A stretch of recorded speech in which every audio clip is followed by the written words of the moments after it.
Champak one में टुनटुनी चिड़िया अपनी माँ टूनी चिड़िया के साथ रहती थी। टूनी बहुत ही गरीब थी। वो टुनटुनी के स्कूल में झाड़ू पोछा का काम करती थी। राखी के दिन टुनटुनी सुबह सुबह तैयार होकर अपनी माँ से कहती है, माँ मुझे कुछ पैसे चाहिए, मुझे राखी खरीदनी है। अरे तू क्या करेगी राखी खरीद कर, तेरा तो कोई भाई ही नहीं। वो माँ, आज रक्षाबंधन के दिन मेरी टीचर ने सभी बच्चों को रक्षाबंधन के लिए स्कूल में बुलाया है। हम लोग थोड़ी देर रक्षाबंधन मनाएंगे और फिर स्कूल की छुट्टी हो जाएगी। माँ मुझे जल्दी पैसे दो, देर हो रही है। ये ले पैसे, जाकर कालू अंकल की दुकान से एक सुंदर सी राखी खरीद ले। टुनटुनी पैसे लेकर एक सुंदर सी राखी खरीदती है और खुशी खुशी स्कूल जाती है। वहाँ सभी बच्चे क्लास में बैठे थे और अपनी टीचर का इंतजार कर रहे थे। थोड़ी देर बाद सोना मैडम क्लास में आती हैं। चलो बच्चों, राखी बांधना शुरू करो। मोना कबूतरी सोनू तोता को राखी बांधती है। फिर सोनू तोता उसे गिफ्ट देता है। इस तरह सभी बच्चे राखी बंधवाते हैं, पर टुनटुनी से कोई राखी नहीं बंधवाता। वो चुपचाप बैठी थी। अरे राजू बेटा, तुमने अभी तक राखी नहीं बंधवाई। चलो तुम टुनटुनी से राखी बंधवा लो और उसे गिफ्ट दे दो। नहीं मैम, मैं टुनटुनी से राखी नहीं बंधवाऊंगा, वो मुझे बिल्कुल अच्छी नहीं लगती। राजू, तुम ये क्या बोल रहे हो? मैं कहती हूँ जल्दी से राखी बंधवा लो। टुनटुनी बेटा, तुम राजू को राखी बांध दो। टुनटुनी राजू को राखी बांधती है। राजू भैया, ये रसगुल्ले खाकर अपना मुंह मीठा कर लो। मैंने कहा ना, मैं तेरे हाथ का कुछ भी नहीं खाऊंगा। उठा ये गिफ्ट और यहाँ से चलती बन। आप मुझे इस तरह क्यों बोल रहे हो राजू भैया? मैंने तो तुम्हें दिल से अपना भाई माना है। टुनटुनी गिफ्ट उठाकर चुपचाप अपने बेंच पर जाकर बैठ जाती है। थोड़ी देर बाद स्कूल की छुट्टी हो जाती है। राजू, कैसी लगी टुनटुनी से राखी बंधवा कर? छी, कितनी गंदी ये राखी है। तूने इसे अभी तक अपनी कलाई पर बांध रखी है। सभी बच्चे तेरी राखी देखकर हंस रहे हैं। राजू तुरंत अपनी राखी निकालकर फेंक देता है। ये देखकर टुनटुनी को बहुत दुख होता है। फिर सभी बच्चे अपने अपने घर चले जाते हैं। अगले दिन स्कूल में सभी बच्चों को एक प्रोजेक्ट बनाने को दिया जाता है। आज मैं इस टुनटुनी को मजा चखा कर रहूंगी। हर प्रोजेक्ट में ज्यादा नंबर यही लेती है। देखती हूँ इस बार इसे नंबर कैसे मिलता है। उधर टुनटुनी बड़े मन से अपने प्रोजेक्ट को तैयार कर रही थी। थोड़ी देर बाद वो मोना कबूतरी को अपना प्रोजेक्ट दिखाती है। मोना, ये देख कैसा बना है मेरा प्रोजेक्ट। सबसे ज्यादा नंबर मुझे ही मिलेगा। बड़ी उछल रही है, अभी तुझे मजा चखाती हूँ। वो चुपके से राजू का स्याही उठा लेती है और टुनटुनी के प्रोजेक्ट को खराब करने के लिए उसके पास जाती है और टुनटुनी के प्रोजेक्ट पर सारा स्याही उड़ेल देती है। मोना, तुमने ये क्या किया? तुमने मेरे प्रोजेक्ट को बर्बाद कर दिया। अब बताओ मैं क्या करूं? अभी तो मेरे पास ज्यादा समय भी नहीं है दूसरा प्रोजेक्ट बनाने को। मैंने जानबूझकर थोड़े न गिराया स्याही तेरे प्रोजेक्ट पे, वो तो गलती से गिर गई। अब तू रोना धोना बंद कर और जल्दी से दूसरी प्रोजेक्ट को बनाने में लग जा। मीठी तोती, तू मेरी मदद कर दे। मेरे पास बहुत कम समय है, थोड़ा सा मेरा भी प्रोजेक्ट तैयार करवा दे। नहीं टूनी, मैं नहीं रुक सकती। मेरे पास समय नहीं है। देख अब छुट्टी होने वाली है। मैं अपने घर जाऊंगी, नहीं तो मेरी माँ मुझे मारेगी। मोना, तू ही मेरी मदद कर दे। लेकिन मोना भी टुनटुनी की बात नहीं सुनती और सारे बच्चे एक एक करके अपने अपने घर चले जाते हैं। राजू टुनटुनी को रोते हुए देख रहा था। वो टुनटुनी के पास जाता है। अब तुम यहाँ क्या करने आए हो? सभी तो चले गए, तुम भी चले जाओ। तुम यहाँ क्यों रुके हो? टुनटुनी, तुम रो मत, मैं तुम्हारी प्रोजेक्ट बनाने में मदद करूँगा। क्या तुम मेरी मदद करोगे? लेकिन तुम तो मुझसे नफरत करते हो। चले जाओ यहाँ से। मैं अकेली ही अपना प्रोजेक्ट बना लूंगी, चाहे मुझे नंबर मिले या मत मिले। किसी तरह मैं आज अपना प्रोजेक्ट जमा करके ही घर जाऊंगी। राजू टुनटुनी की बातों का कोई जवाब नहीं देता और दोनों मिलकर प्रोजेक्ट तैयार करते हैं। काम पूरा हो जाने पर टुनटुनी राजू से माफी मांगती है। भैया मुझे माफ कर दो, मैंने तुम्हें बहुत डांटा। तुमने कल मेरी राखी निकाल कर फेंक दी थी ना, इसीलिए मुझे बहुत बुरा लगा। मेरा कोई भाई नहीं और मैं दिल से तुम्हें अपना भाई मानती हूँ। टुनटुनी चिड़िया राजू से हर साल राखी बांधने का वादा करती है और उसे हमेशा के लिए अपना भाई बना लेती है। चंदन वन में टुनी चिड़िया अपने पति कालू कौवा के साथ रहती थी। बारिश का मौसम था, जोरों से बारिश हो रही थी। लगातार कई दिनों तक बारिश होते रहती है। सबके खेतों में पानी भर चुका था। एक दिन टूनी अपने पति कालू कौवा से कहती है, सुनो जी, मैं सोच रही हूँ बारिश रुक जाए तो इस बार हम लोग अपने खेत में चावल की फसल लगा देते हैं। कई सालों के बाद इतनी अच्छी बारिश हुई है। अगर फसल अच्छी हुई तो आज ही फसल बेच देंगे और जो पैसे मिलेंगे उससे अपना एक पक्का घर बना लेंगे। तुम ठीक कह रही हो टूनी, इस बार अपने खेत में चावल की फसल ही उगाएंगे, लेकिन हम बीज कहाँ से लाएंगे? उसके लिए तो बहुत से पैसे खर्च करने पड़ेंगे। तुम उसकी इसकी चिंता मत करो। मेरी दूर की मौसी झुमरी कौवी के यहाँ पिछले ही साल की चावल की उपज बहुत अच्छी हुई है। हम वहीं से बीज लेकर आएंगे और फसल पक जाने पर उनके बीज का जितना फसल वापस कर देंगे। ऐसे हमारा काम भी हो जाएगा और पैसे भी खर्च नहीं करने पड़ेंगे। दोनों पति पत्नी झुमरी कौवी के घर जाते हैं। क्यों रे टूनी, आज मौसी की याद कैसे आ गई? वैसे तो कभी मुझे याद नहीं करती। जरूर मुझसे कोई काम होगा तभी तू मेरे पास आई है। अब बता, मुझसे क्या काम है? क्या बताऊं मौसी, तुम देख ही रही हो, इस बार बारिश अच्छी हुई है। हम सोच रहे हैं कि इस बार अपने खेत में चावल की फसल उगाएं, लेकिन हमारे पास इसके लिए चावल के बीज है ही नहीं। अगर आप मुझे बीज दे देती तो आपकी हम पर बहुत कृपा होती। तो ठीक है, ले ले बीज मुझसे, पर तू समय से मेरे बीज के बराबर फसल वापस कर देना। ठीक है मौसी। झुमरी कौवी टूनी चिड़िया को चावल के बीज दे देती है।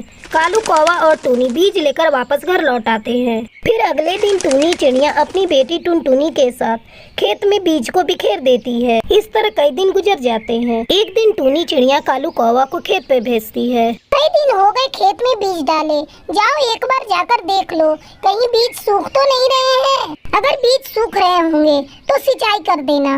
कालू कौवा अपने खेत पर जाता है। वो देखता है सचमुच में सारे बीज सूख रहे थे। अरे ये क्या, ये बीज तो सूख रहे हैं, इससे तो सारी फसल ही खराब हो जाएगी। मुझे कैसे भी करके अपनी फसल की सिंचाई करनी होगी। ऐसा सोचकर कालू कौवा मुखिया के पास जाता है। मुखिया जी, मेरी चावल की फसल सूख रही है। अगर आप मुझे पंप दे देते तो मैं अपनी खेतों की सिंचाई कर देता। मुखिया कालू कौवा को पंप नहीं देता। कालू कौवा दुखी होकर अपने खेत पर वापस लौट आता है और किसी तरह पास वाली नदी से पानी लाकर अपने खेत की सिंचाई करता है। कुछ ही दिनों में कालू कौवे के खेत में चावल की फसल लहलहाने लगती है। जब ये खबर मुखिया के पास पहुंचती है तो वो जल भुन जाता है और किसी तरह टूनी की चावल की फसल को बर्बाद करने के लिए योजना बनाने लगता है। उधर टूनी चिड़िया और कालू कौवा भी अपनी फसल पक जाने पर काटने की तैयारी करने लगते हैं। कालू जी, अब अपनी फसल पक चुकी है, अब इसे हम लोग काट कर बाजार में बेच देते हैं। फिर दोनों जल्दी जल्दी अपनी चावल की फसल काटते हैं और उसे अपने घर लेकर आते हैं। चलो जी, आखिरकार हमारी चावल की फसल कट गई है। अब कल जाकर हम लोगों को मौसी को उनकी बीज के बराबर का फसल वापस कर देना होगा। फिर आराम से फसल को बाजार में ले जाकर के बेच देंगे। अब तुम जाकर जल्दी से मुंह हाथ धो लो, मैं तुम्हारे लिए भोजन परोसती हूँ। दोनों पति पत्नी भोजन करके सो जाते हैं। अचानक आधी रात को मुखिया उनकी फसल को चुराने के लिए उनके घर में घुस जाता है। खटखट की आवाज सुनकर टूनी चिड़िया की नींद खुल जाती है और वो चोर चोर करके शोर मचाने लगती है। टूनी चिड़िया की आवाज सुनकर पक्षी इकट्ठा हो जाते हैं और मुखिया को पकड़ लेते हैं। किसी तरह मुखिया उन पक्षियों से अपनी जान बचाकर भाग जाता है और अगले दिन टूनी चिड़िया कालू कौवा के साथ बाजार जाती है और अपने चावल की फसल बेचकर खूब सारे पैसे कमाती है। फिर सभी खुशी खुशी रहने लगते हैं।